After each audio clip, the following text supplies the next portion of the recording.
Nyata to pang December mo.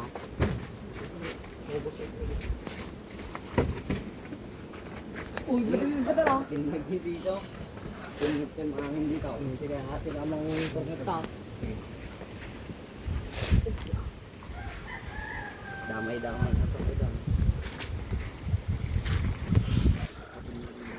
may damay. Wala ka. Ay, galog. Wala ko naman ang ilam.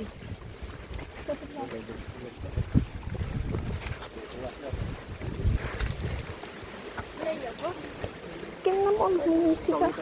Luminisi ka, luminisi ka, luminisi ka.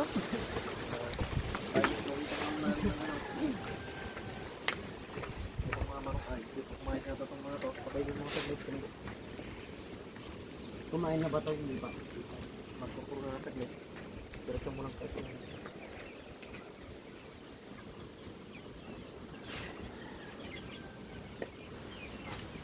Panday pa kitang di wheelchair mo? Di ba nagay? Darba. Diyan sa may kuan wala ba dyan? Diyan sa may box ng kuan. Diyan na lang. Dito, dito, dito.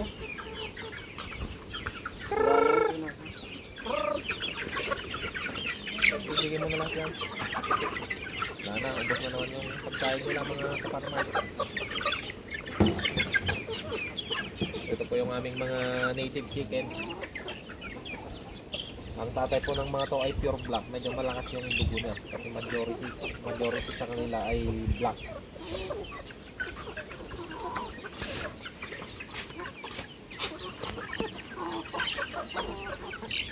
Ito yung mga masarap na pang-ulam.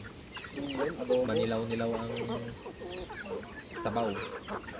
Kung makikita nyo lang sana yung mata ni Damdan, nagkukulalanti na naman. Hindi na yung veggie brown. Kata.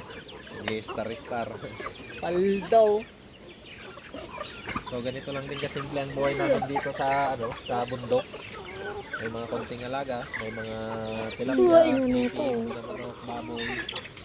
Tapos meron pa dito mga saging. Maraming nyog. Ito yung unang tinayuan ng bahay namin, maliit lang. Pero ngayon hapunan ng mga manok. Uwi ka sa baba, Clyde. Punta ka sa baba. Papagalitan ka. So ayun, pinarap na po tayo kapag uwi. Saka na rin. Let's go! Bam bam!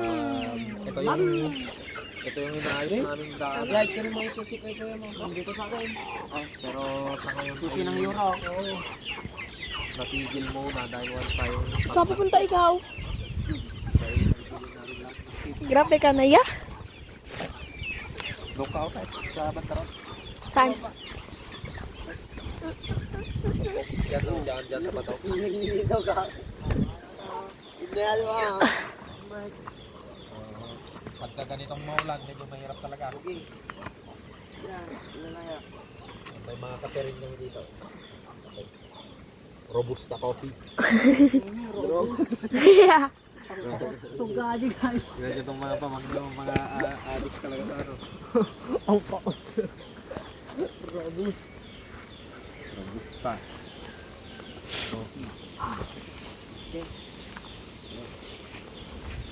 So ito yung huling project natin dito sa aming Fox Culvert. Pero hindi pa natatapos dahil pwede ko rin yung